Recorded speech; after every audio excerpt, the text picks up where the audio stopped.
Hello students, once again a very good morning to you all. And yesterday we have begun with our chapter 5 refund, and today will be our second class to continue this chapter. So let's have a short summary. We know that Fritz Kerinci, जिसने ये play लिखा है क्योंकि वो एक play right था, इस play को लिखने का उसका मेन पार्ट था कि ये एक फ़नी प्ले होना चाहिए। एंड सेकेंडली इस प्ले में जो मेन पार्ट है वो है स्कूल लाइफ पार्ट। यहाँ पर एक कैरेक्टर है नेमली वेसरकॉफ। वो after 18 years of school passing वापस स्कूल में आया ये बोलने कि उसको अपनी स्कूल मनी रिफंड में चाहिए। सारी की सारी स्कूल में जो भी उसने एजुकेशन फ़ीस पर या टीचर्स ट्यूशन फ़ीस पर मनी लगाई है वो सब उसको रिफ़ंड में वापस चाहिए। जस्ट बिकॉज स्कूल उसके लिए वर्थलेस था और स्कूल की एजुकेशन उसके लिए वर्थलेस थी, और वो आज तक स्कूल से कुछ भी अच्छा नाम नहीं कमा पाया, नहीं बाहर उसकी कोई जॉब टिकी। और ये आइडिया भी उसका नहीं था, उसके एक क्लासमेट का दिया हुआ था जिसका नाम था Lederer. So we will continue with it on page number 30।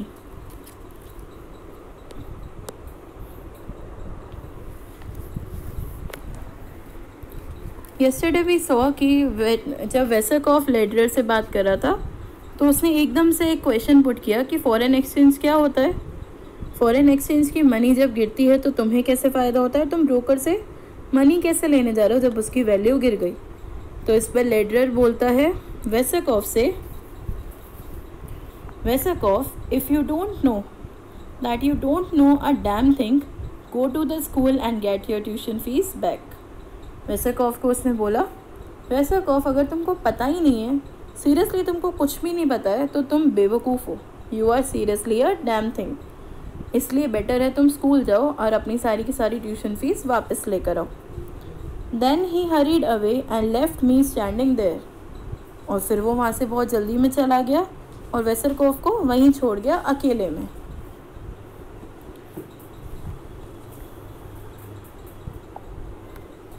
उसका दोस्त फाइनली वापस चला गया वहाँ से जल्दी में, एंड वेसरकॉफ ने वहाँ पर खड़े खड़े सोचा और खुद से बोला, and I said to myself why shouldn't I do that, he is right now that I have thought it over.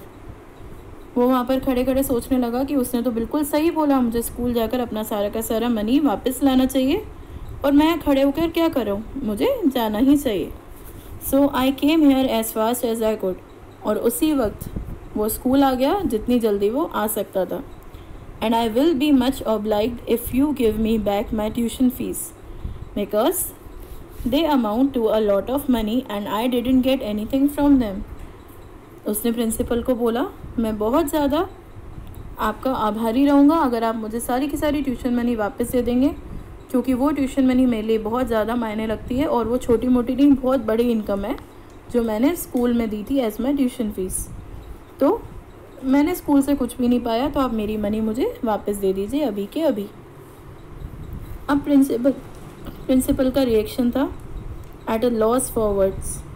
Principal के पास शब्द ही नहीं थे कि वो उसको क्या बोले।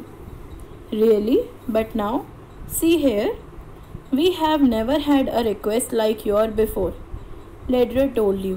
प्रिंसिपल ने बोला, सीरियसली तुमको मनी चाहिए, लेकिन अभी सिचुएशन देखो, हमारे पास अभी तक तुम्हारे जैसी कोई भी रिक्वेस्ट नहीं आई है तुमसे पहले, जैसा कि तुमको लेडरर ने बोला था। Vesekov replied, he is a good friend Lederer, he told me and when I get my money back I am going to buy him a present. Vesekov ने बोला, मेरा सबसे ज़्यादा अच्छा फ्रेंड तो लेडरर ही है, क्योंकि उसने मुझे इतना अच्छा एडवाइस दिया, मुझे बोला मनी के बारे में, और कहीं ना कहीं अगर मुझे स्कूल मनी जैसे ही वापस मिल गई, मैं एक बहुत बढ़िया और अच्छा सा प्रेजेंट खरीद कर या गिफ्ट खरीद कर उसको दूंगा। Principal, you are not really serious are you. Principal को अभी तक विश्वास नहीं था कि वेसरकॉफ सीरियस है। तो प्रिंसिपल के होश उड़ गए थे इन सारी बातों में, और उसने बोला कि सीरियसली तुम अभी तक सीरियस हो। Then Vesekov said, I was never more serious in my life. Treat me wrong here and I will go straight to the Ministry of Education and complain about you. You took my money and you taught me nothing. Now I am no good for anything and I can't do anything I should have learned in the school. वेसरकॉफ ने बोला, तुम मुझे serious ही नहीं ले रहे हो। आज तक मैं लाइफ में इसके पहले कभी भी इतना सीरियस नहीं हुआ। अगर तुमने मुझे रॉन्ग तरीके से ट्रीट करा तो मैं डायरेक्टली मिनिस्ट्री ऑफ एजुकेशन के पास चला जाऊंगा एंड पूरी की पूरी कंप्लेंट कर दूंगा स्कूल के बारे में कि उन्होंने मेरी मनी ले ली धोखे से, मुझे कुछ भी नहीं पढ़ाया और मैं आज जाकर उनके कारण ऐसा बनाऊं कि I am good for nothing. मैं ना ही कोई अच्छी चीज़ कर सकता हूँ और ना ही मैं कोई अच्छी चीज़ सीख सकता हूँ क्योंकि मुझे स्कूल वालों ने कुछ नया सिखाया ही नहीं था लाइफ में। Principal, you are mad. He breaks off to continue in a more conciliatory tone. My dear sir, Herr Vesekov, please go away quietly. I will think the matter over after you have gone. Principal ने बहुत ज़्यादा अनपेशेंट form में उसको बोला, you are mad, गुस्से में, तुम completely पागल हो। और कहीं ना कहीं फिर प्रिंसिपल ने अपने आप को खुद से काम डाउन करा, कंसिलेट करा और बोला, माय डियर सर वेसेकॉफ, अभी तो तुम प्लीज़ यहाँ से जाओ और चुपचाप जाना। मैं इस मैटर के बारे में सोचूंगा और तभी सोचूंगा जब तुम यहाँ से जा चुके होगे। पर वेसरकॉफ वहीं बैठा हुआ था, sitting firmly. No no, you don't get rid of me so easy. I will go when everything is being settled. I have given instruction here in exchange of money so that I might be able to do something, but I can't do anything because I was taught so badly and anybody can see I ought to have my money back. वेसेकॉफ ने बोला, नहीं नहीं, ऐसा तो हो ही नहीं सकता। तुम मुझसे इतनी आसानी से छुटकारा नहीं पा सकते, मुझसे रिड नहीं हो सकते और मैं यहाँ से तब तक नहीं जाऊँगा तब तक मैंने जो भी डिमांड करी है वो सेटल नहीं हो जाती। और मैं यहाँ पर पूरे इंस्ट्रक्शंस के साथ आया हूँ अपने फ्रेंड लेडर के कहने पर, और मैं एक्सचेंज में तो यहाँ से मनी लेकर ही जाऊँगा। तब जाकर हो सकता है कि मैं फ्यूचर में कुछ अच्छा कर पाऊँ उस मनी से। और आपने मुझे इतना बुरा पढ़ाया है तो मुझे तो मनी चाहिए, चाहे कैसे भी आप दो। I want my money back. The principal trying to gain time. Principal ने फिर वेसेकॉफ का थोड़ा सा टाइम लेने की कोशिश करी। What makes you think you can't do any thing? तुम्हें ऐसा क्यों लगता है तुम कुछ भी नहीं कर सकते हो? वेसेकॉफ ने बोला, एवरीबडी थिंक्स सो। अकेला वो नहीं, दुनिया में सब जने जिनसे भी वो मिला है सब उसके बारे में यही सोचते हैं कि वो कुछ भी नहीं कर सकता। If I get a job I can't keep it. मेरे पास जो भी जॉब आती है मैं अपने पास संभाल ही नहीं पाता हूँ और एनी हाउ जॉब वाले खुद उसको निकाल देते हैं। Give me an examination and tell me what I ought to do. चाहो तो मेरा एग्जामिनेशन ले लो, फिर मुझे बता देना मुझे मनी लेने के लिए क्या करना है। मीन्स वेसरकॉफ को उम्मीद थी कि स्कूल वाले जो भी उसको एग्जामिनेशन देंगे उसमें वो गारंटीड फेल होगा। Call in the masters and let them से। सारे मास्टर्स को बुला दो, वो अपने आप मेरे बारे में ओपिनियन दे देंगे कि मैं कैसा स्टूडेंट था। That was the point of Vesekov. Again principal, what a distressing business. How unfortunate, you really want to take another examination. Principal ने बोला, कितना बुरा काम है एग्ज़ाम देना। बच्चे हर बार एग्जामिनेशन में डरते हैं या कहीं ना कहीं इंटरेस्टेड नहीं रहते हैं कि एक साथ इतना सारा कोर्स उनको लर्न करना है, तो वो उनके लिए भी अनफॉर्चुनेट रहता है जिसमें वो इंटरेस्टेड नहीं रहते, लेकिन कहीं ना कहीं स्कूल को वो पार्ट कंडक्ट करना पड़ता है। तो प्रिंसिपल ने बोला, इतना बुरा काम तुमको करना है, क्या बुरी सोच है। How unfortunate you are. तुम रियली दोबारा एग्जामिनेशन देना चाहते हो? वेसेकॉफ ने बोला, yes I have the right to take one. हाँ, मुझे पूरा हक है कि तुम लोग मेरा एग्जामिनेशन लो और मैं उसमें बैठकर एग्ज़ाम दूँ। Principal, what an unusual case. He scratches his head, I never heard of. Principal ने फिर दुखी होकर बोला, कितना अजीब केस है जिसकी उम्मीद ही नहीं थी, और अपने सर को खुजालते हुए उसने बोला, मैंने इसके बारे में कभी भी ना आज तक सुना है ना देखा होगा उसने। Coming to next page, page number 31। I never heard of anything like it before. Same. मैंने अभी तक इसके बारे में कुछ भी नहीं सुना। I shall have to consult the staff. I shall have to call a conference. Will you wait in the waiting room and give me a few minutes? अब हर बात के पहले प्रिंसिपल एक पॉज ले रहा था। वो वेसेकॉफ से बात करने में भी घबरा रहा था कि किस बात को वो पकड़ लेगा। तो उसने बोला, कि मुझे अपने सारे के सारे टीचिंग स्टाफ से पहले कंसल्ट करना पड़ेगा, फिर जाकर उनका एक कॉन्फ्रेंस या मीटिंग हेल्ड करनी पड़ेगी। तब तक प्लीज़ तुम वेटिंग रूम में बैठो और मुझे कुछ टाइम दो अकेला सोचने के लिए। ये सारी बात सुनकर वेसलकॉफ को लगा कि हाँ, मुझे घर जाने के लिए नहीं बोला जा रहा, तो वहाँ से उठ गया। Rising, yes but be quick, I have got no time to waste. Means Vesekov ने ये बोला, जो भी काम करो जल्दी करना, क्योंकि मेरे पास वेस्ट करने के लिए टाइम बिल्कुल भी नहीं है। ही सॉन्टर्स आउट इन लेजरली फैशन। वो वहाँ से उठा, लेकिन बाहर ऐसे गया जैसे उससे ज़्यादा बिजी पर्सन कोई भी नहीं था।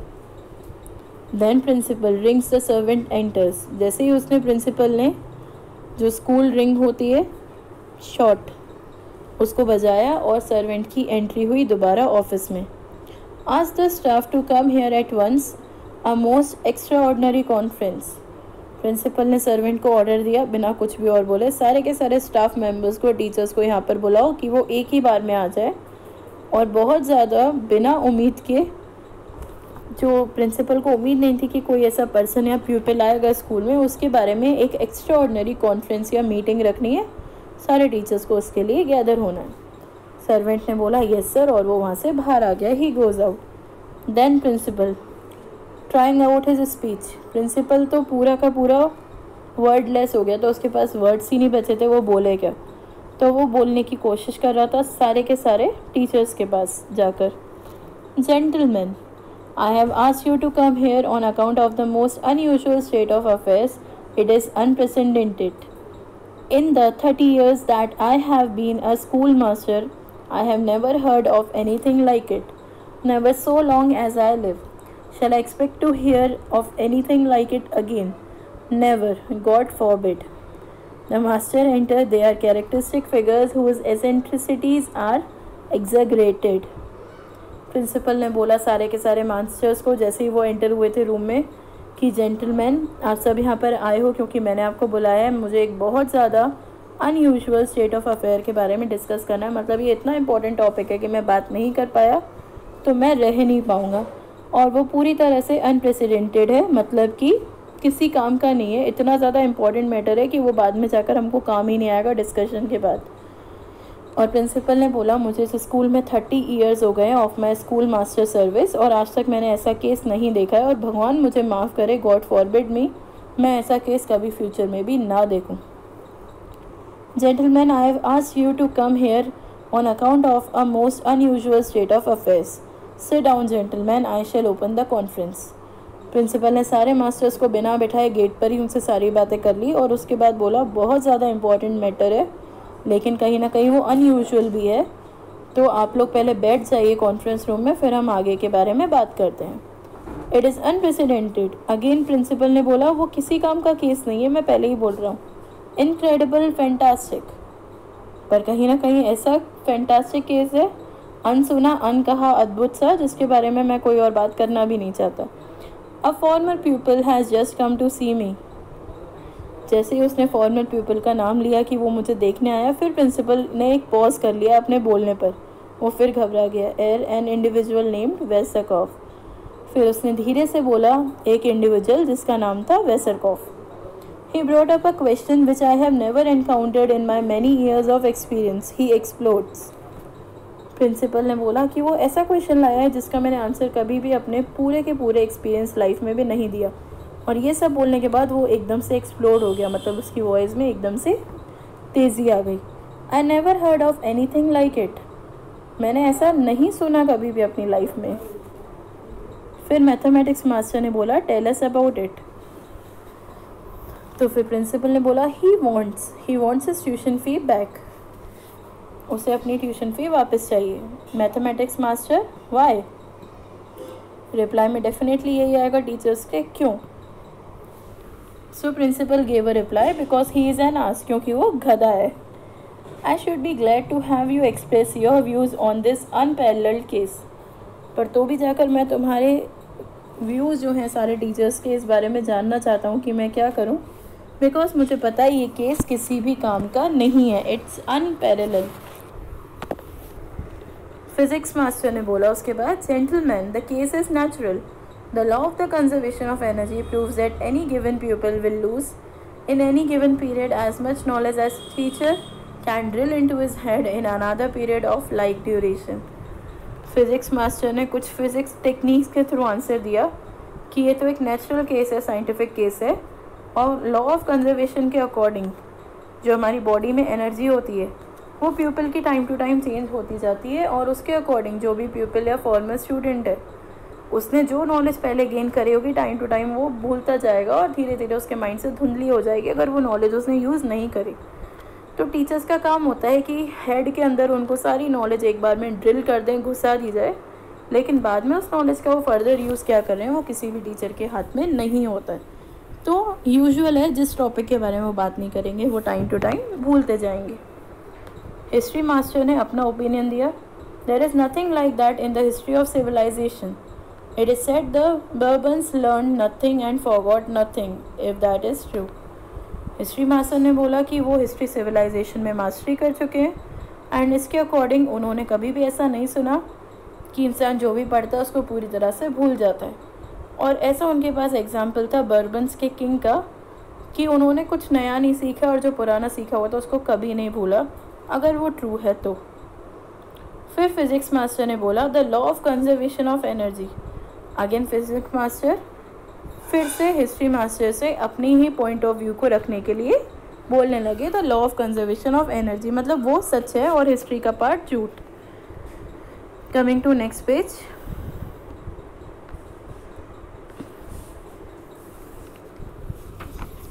मैथमेटिक्स मास्टर,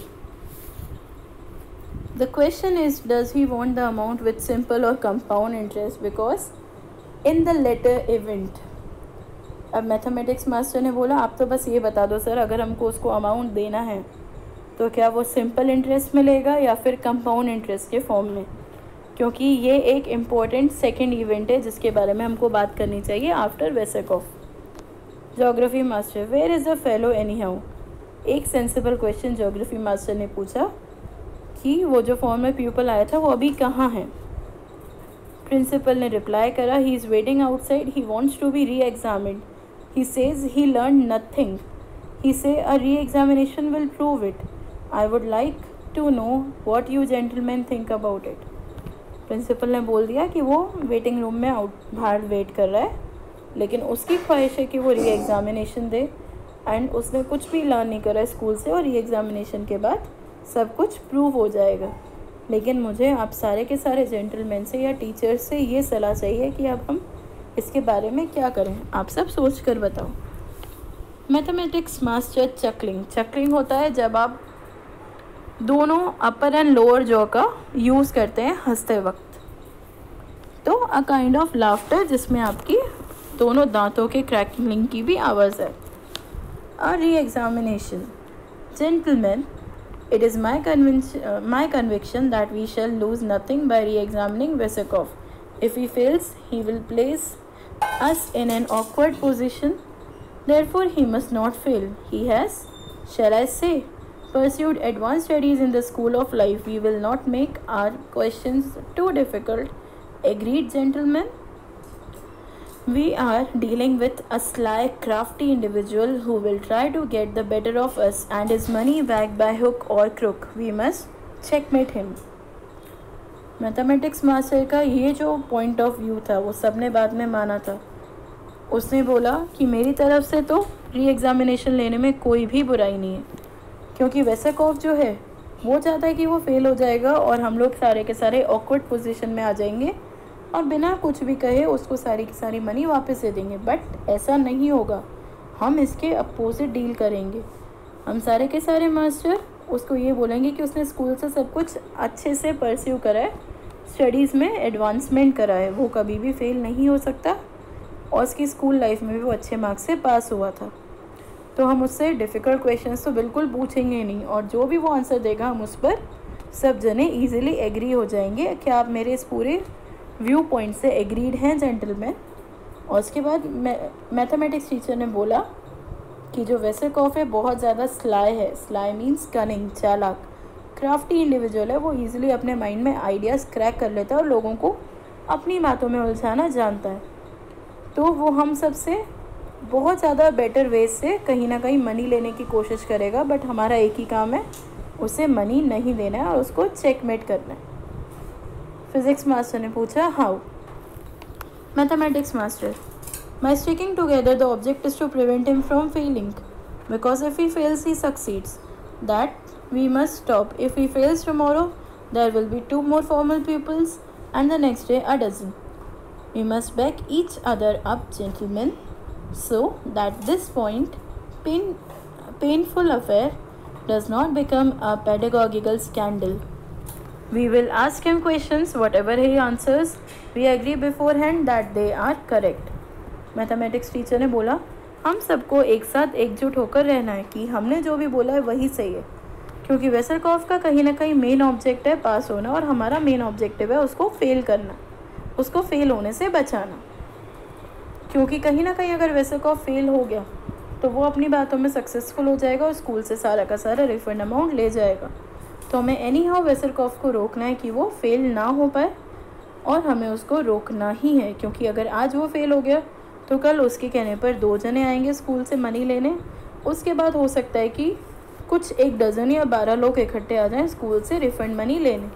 तो एनी हाउ जेंटलमैन, हमको बिल्कुल प्लेन रहना है इन सारे के सारे टॉपिक्स पर, और वेसलकॉफ जो है हमको एज अ चाइल्ड लेकर उसके ऊपर सारे के सारे एक्सपेरिमेंट करने हैं, और जिस तरीके से हम चिल्ड्रन से स्मॉल बेसिक क्वेश्चंस पूछते हैं वैसे ही हम वेसलकॉफ से पूछेंगे। इस अकॉर्डिंग वो जो भी आंसर देगा, फिर चाहे सही हो या गलत, हमें एग्री होना है उसके सारे आंसर सही हैं। हिस्ट्री मास्टर ने बोला, हु विल डिसाइड? ये सब कौन डिसाइड करेगा? I, if you will permit me. Mathematics teacher ने बोला कि ये सारे क्वेश्चंस मैं डिसाइड करूँगा अगर तुम लोग मुझे परमिट करते हो तो। Mister principal, let us proceed with the examination. We will show the former people that we too can be shrewd. Mathematics teacher ने बोला कि प्रिंसिपल, आप हमें बस प्रोसीजर की परमिशन दे दीजिए, तो हम आज से जाकर ही अपना सारा का सारा प्रोसीजर स्टार्ट कर दें और उससे दोबारा री एग्ज़ामिनेशन ले लें। तो इससे हम फॉर्मर पीपल को बता देंगे कि अगर वो कनिंग है या स्लाई है तो हम भी श्रूड हैं, मतलब बहुत ज़्यादा क्लेवर हैं और उससे ज़्यादा आगे की सोचते हैं। Principal, ringing अनईजिली। प्रिंसिपल का मन नहीं था कि वो दोबारा से सर्वेंट को ऑर्डर देगी वेसलकॉफ अंदर आए, तो भी जाकर उसने बेल बजाई, जो कि उसके मूड के अगेंस्ट थी, अनईजी था।